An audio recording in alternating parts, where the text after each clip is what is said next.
باندې عاقل غوږ سماتا مرګ نه پرېږدي سړی خپل رضا ته عاقل غوږ سماتا مرګ نه پرېږدي سړی خپل رضا ته د اجل سوار په تخت بدل راشي نا اجل سوار پتخ بدل راشی ناگهان بتالا شوایم تاتا دیری ماتی کے مرید کبر جنو دیری ماتی کے مرید کبر جنو چه د کبر بین لیدل ہی جاتا بادشاہان دیوالا خاک د بیابان شو بادشاہان دیوالا خاک د بیابان شو نظر اکڑا سکندر پسیداراتا کچھ بندی نے تو بہو رحمانا کہ قیامت کی شرمندہ نش مولاتا کپ قدر پا قیمت برلا اسمانے خود بھی نمکڑد خاور بندیوانے بیچارہ عاجز اور بش تورتملا بیچارہ عاجز اور بش تورتملا کرستم غندے دہر پالوانے کم زمان بمزغ ماتریز مریز پریوزے کم زمان بمزغ ماتریز مریز پریوزے سور بسور پا اصلا عمر تیز روانے دا اجل پا نقارو بدی تاراج کا دا اجل پا نقارو بدی تاراج کا کد درسی دنیا راج کا یہ سلطانے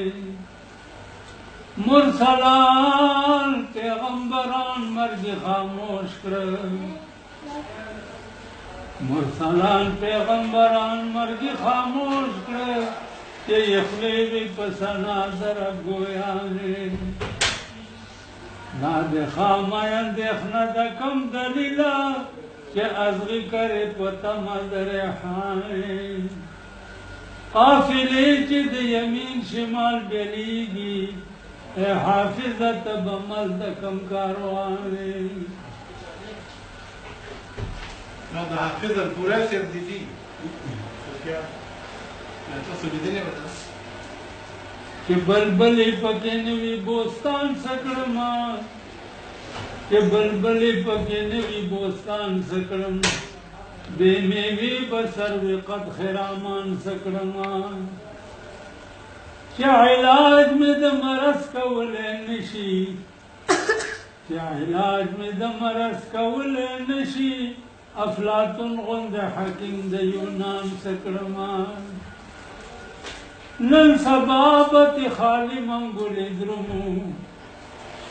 نن سبابت خالی منگل درمو کبا شاید اورنگزیب و شاہجان سکڑما دا گناہ دریاب لا اکرم لو یا خدایا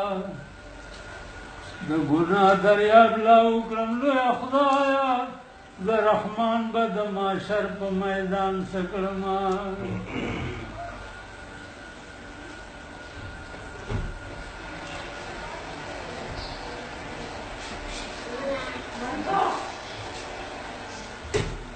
تاسو خو فارسی ډیر وایي کنه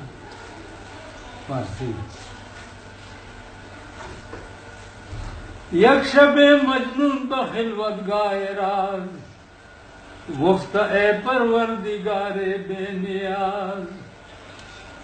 اشترا نامم تو مجنون کر دئی عشق لیلا بادلم تو کر دئی حاطف از غیب آمد مرد غریب لا جرم غم ہاتھ را کردم نصیب کار لیلا نیس ای کار منس حسن لیلا عکس انوار منس گفت مجنو گر ہمارو یہ زمین ہر زمان پر من کنندے آفرین من نگویم آفرین ہے چکس مدح من دشنا میں لیلا باد بس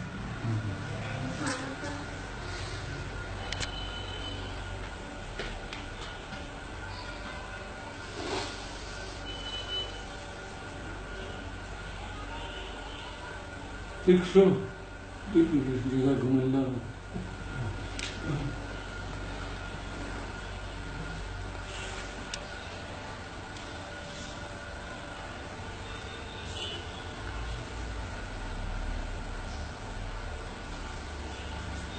ضرور کنا آخر الگوری سے بیتا سوچے کوئی دوی علاقی میں نا اول جدا بل طرف ہاں وہاں شاملی طرف ہے جنہوں تقریباً دے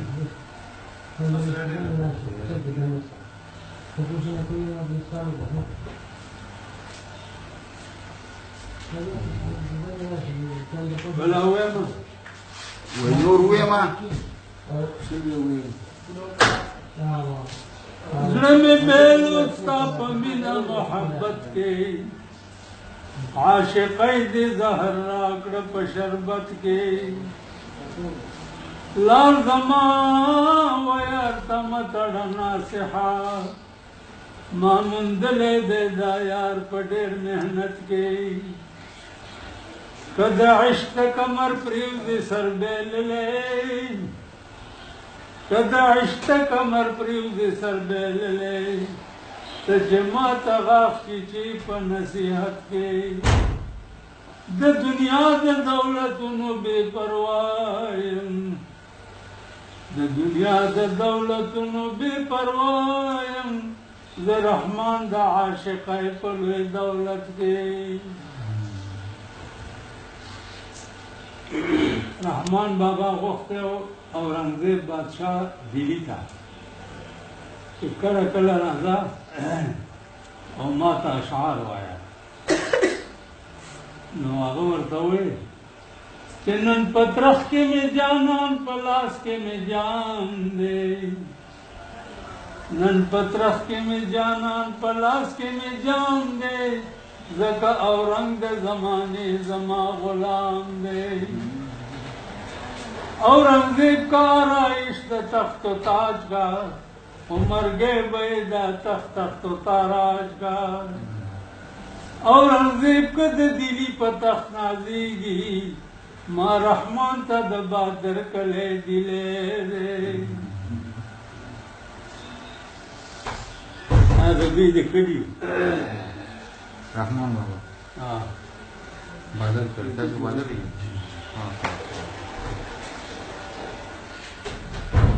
ما پا قبر کے لی درے رہے جی زیو کار نظر بندو ما چه پاکستان تازه جوڑ شو کنا نو ما یو شیر ویلے کو تقریر کیا چه گرب میرو سگ وزیرو موش دربانی کند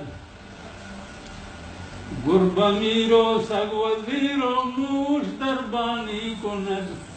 ای ہما ارکان دولت خان ویرانی کند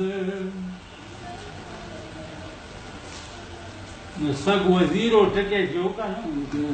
آدھے پولیس والا اوڑی کر چیزا سگ دا قیم خان تاوے قیم خان اول وزیرو کنا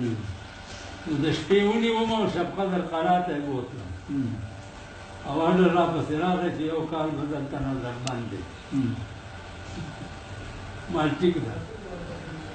نال ترا سرنور سنو دا رحمان بابا کتاب را سراو دا میں تکو یاد کرے یولس میاشتې پسې بیا را پرېښود بیا د ظاهرشاه بادشاه چې و د افغانستان هغه د سنگ مرمرو یو قبر را لېږلی و یو سیټ چې دا په رحمان بابا فټ کوي چې کوم مستري فټ کولو زمونږ د علاقې و هغه ماته وایي چې زه په رحمان بابا باندې سبا قبر فټ کوم نو سبا لازم یولسو بجو پورې مې درس وکړو بیا په 11 بجې په سایکل تور شوم ورغلم نو لحد سره کنده کنسته وه هغه تور کاڼي پټ کولو دپاره نو زه کندې ته ورکوشم په جبل مې دا د لحد سایډ ووهلو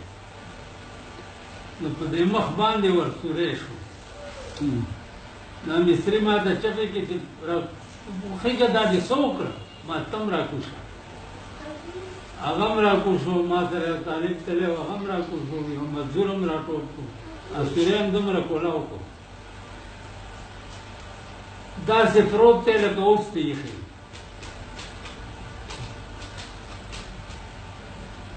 نو د ویښتو دا یو ګوچی په دې ځای پرته وه یو په دې ځای او په دې چهره یې بهترین مسکراهټ نو ما دې مستري ته ویلې چې ته زما دا لاس ورپه ونیسه او زه لاس ورنه باسم هغه وخت کې هلک ومه که نه یارېدم هم معلوم مې نه نیسي نو ما که دې مړي ونیوم نو را مې کاږه نو هغه زما لاس ورپه ونیول او ما لاس ورنه ایستو د نامنه پاس مې په دې ټول بدن لاس وواله شونډې غاښونه پوزه سترګه مې ورته داسې کولاو داسې پروت دی لکه اوس ته ایښی د سپینې خامتا کفن یې نو بس بیا هغه سورې مستري بند کړو چې پاس راوختم نو دا شعر یې رایاد شو چې تر قیامته به ثابت له حق کې پروت وي تر قیامته به ثابت له حق کې پروت وي چې څوک یې ونکاندي په لار د درویشانو په هر چا چې د غضب لیندګي خخا خطا نه درومي ګزار د درویشانو چې په یو قدم تر عرشه پورې رسي ما لیدلی دی رفتار د درویشانو درس دیوان د رحمان زار تر دې غزل شاه کہ بیان یہ تو کردار د درویشانو ما تر قیامت مسابت لحد کی پروتی هم په دریس جا پاس هم چې سنو کتو 315 کالی شوي اوس په 400 نه هم واوړي 315 وی رحمان ستا په مخ دا ورانه دنیا ګوري بې له تا ورښکاره مشه د دنیا مخ زه راغلی یم په تا پسې په دا مخ که ته نه وی ما به څه کول په دا مخ من د رحمان بابا رحمت الله علیه مزار شریف ته ورغلو نو بیا ما خوب ولیدو اخوند رضا صاحب وایي چې د خانانو مزارونه ځي او د فقیرانو تپوس نه کوي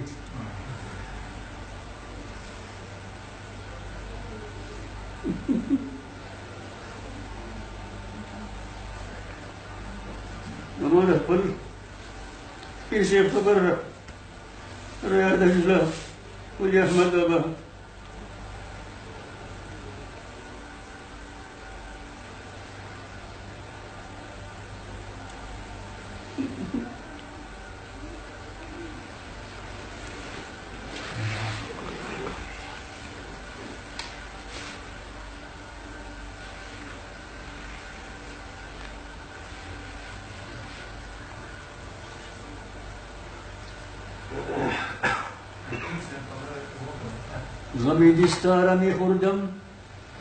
غمی دستارا می خوردم مبادا بر زمین افتد ندانستم که این سرنیز زیر خاک خواهد شد غمی دستارا می خوردم مبادا بر زمین افتد ندانستم که این سرنیز زیر خاک خواهد شد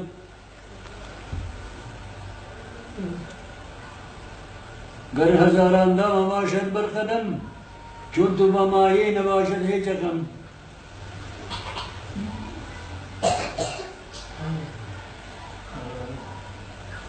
پیر صاحب خبره ناروغي ته وفرمایل چې پیر صاحب خبره رایاده شوه دعا وکړئ ته خدای دې خاورې کې برکت پیدا کړي او ټول حاجي شوي ملګري کوم چې ټول د دعاګانو په شان دلته دی یو سپیشل دوا او یو مشکل کې نخته دی چې خدای پاک په خیر حال کړي دا زموږ د ټولو زوی دی یو مشکل دی چې دعا مې ورته وکړي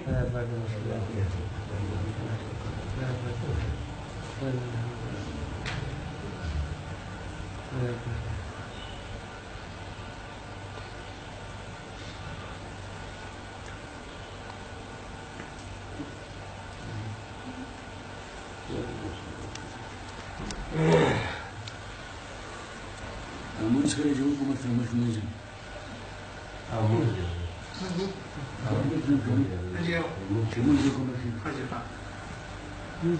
وسترګې راوړه وخومارې زه دې رسا د زړه په سر ویشتلی یمه دا ستا به یاد موقع هیره زه چې قدم په قدم ځم تا یادومه زړه مې سوری ویني تېر ساسي د بېلتانه کچکول ته لاندې ګرځومه ځمکې کلنګ دې زوراور دی ځوانان خوندي کړې رالېږې تش پالنګونه ځمکې لږ حل به راته وایې چې تا لاندې خلک څه ګزران کوینه خدای دې زما په غېږ کې مړ کا چې تسلګۍ کې زه دې اوښې پاکومه یو ځلې تور لحته راشه کفن مې زوړ شو چینجي خوله راچوینه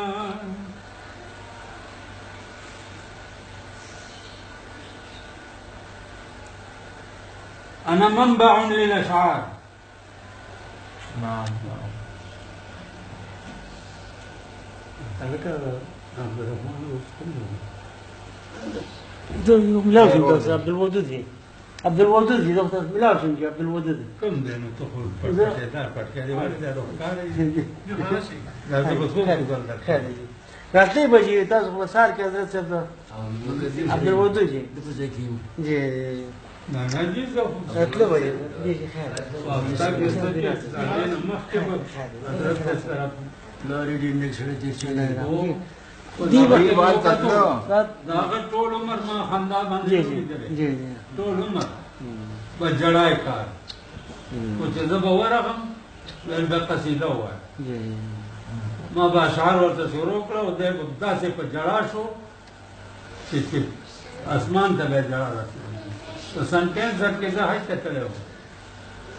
نو هغه د آب زمزم کوی لږ کوز و اوس یې راوچت کړی دی نو لاندې نه د جړا چغې راخېږي چې ما داسې پاس نه وکته نو دی دی آب زمزم په جان چې یو جاړي نو زه ورپوښتم ما ورته ویل مالکي دا څه کوئ په زمزم په ځانه چې وړې جاړي وای د دې نه خبر نه یې په دې د چا لپې لګېدلي دي او پکې زمزم راوتی دی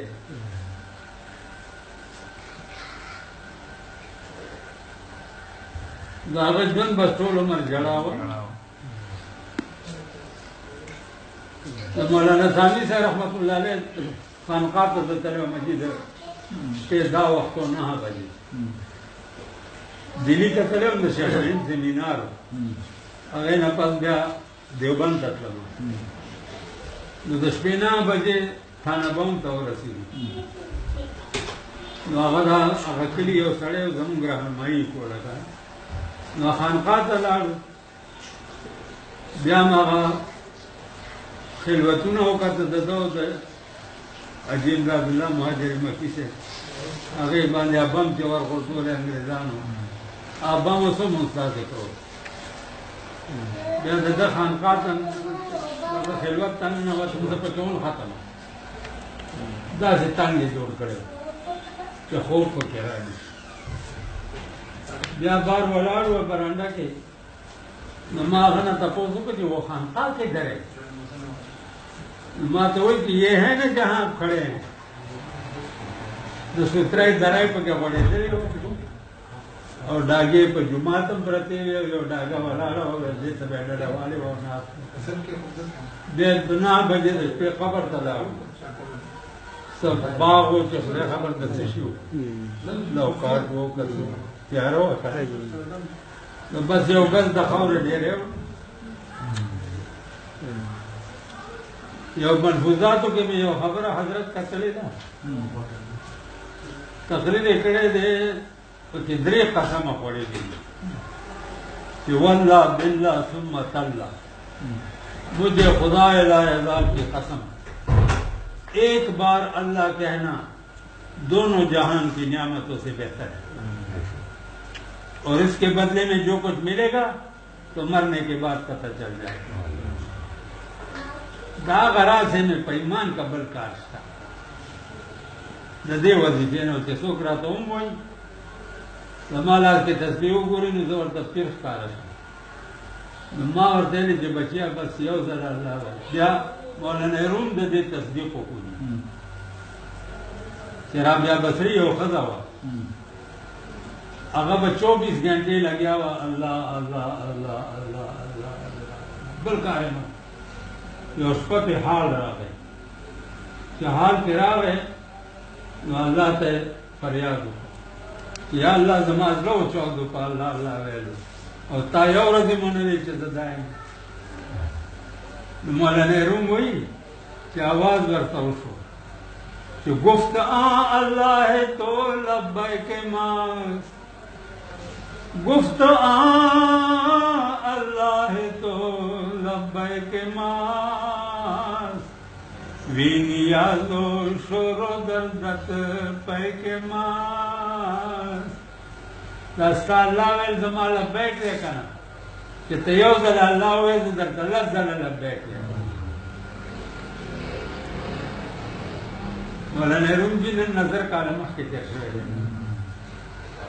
هغه چې کوم معجزات د پیغمبر علیه السلام او د اولیاو بیان کړي دي سره مثال یې نشته دنیا کې ما په یو نیم کال کې دا کتاب ویلی دلته چې مولانا ورتلو نه مولیان هم اوس ټول دغه شو پټېدار شو نو 14 میله لرې وه مولانا صاحب 115 کاله عمر یې نو ما جمعه مصنوي نه ده ویلې نور فنون خو ما ټول ختم کړي ویلې بچیا ته به کوم ځای نه راځې ما زه به پېښور نه ویله خو 14 میله مزل دی ما زما وزر شته خو ته راته غاړه کېږه ویل ماسپښین مونځ ته رارسوه مازدیګره پورې به سبق وایم بس دلته مې 11 بجو پورې درس وکړو بیا به په سایکل سور شوم 1 بجه به هلته ورسېدم مونځ به مې هغه سره وکړو سبق روټۍ به مې ورسره وخوړه او سبق به مې شروع کړو 1 نیم کال مې دا کار کړ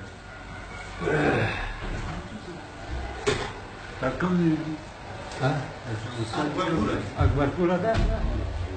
اکبرپوره سره جبه کړی او روزه مانته ده ته ورته ده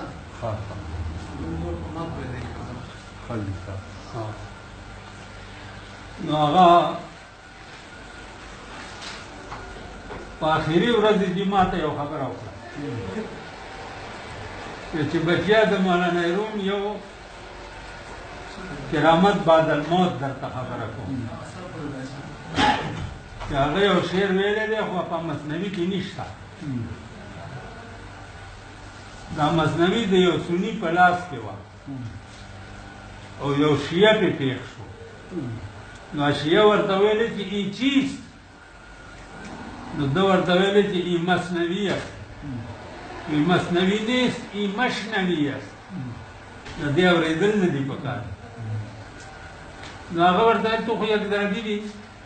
خو چې داسې پلو کړی دی په سر ورته دا شعر راغلی دا کرامت بعد الموت کہ شعر راغلی دی چې ایسا کہ ملعون تو عو میں کنی ایسا کہ ملعون تو عو میں کنی مثنوی ما تو مشنو میں کنی پی عمل ہونا تو زمان مصنوعی کرے جی دے اور دل نے دی پتا ہے دعوے کرامت بعد موت ہے وہ کتاب کے داشیر نہیں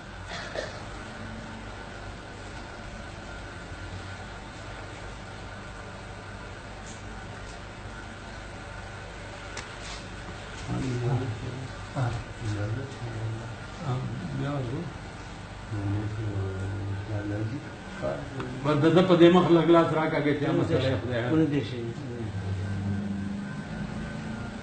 یا خدای دا ټول مشکلات اسانه عبدالقیوم عبدالقیوم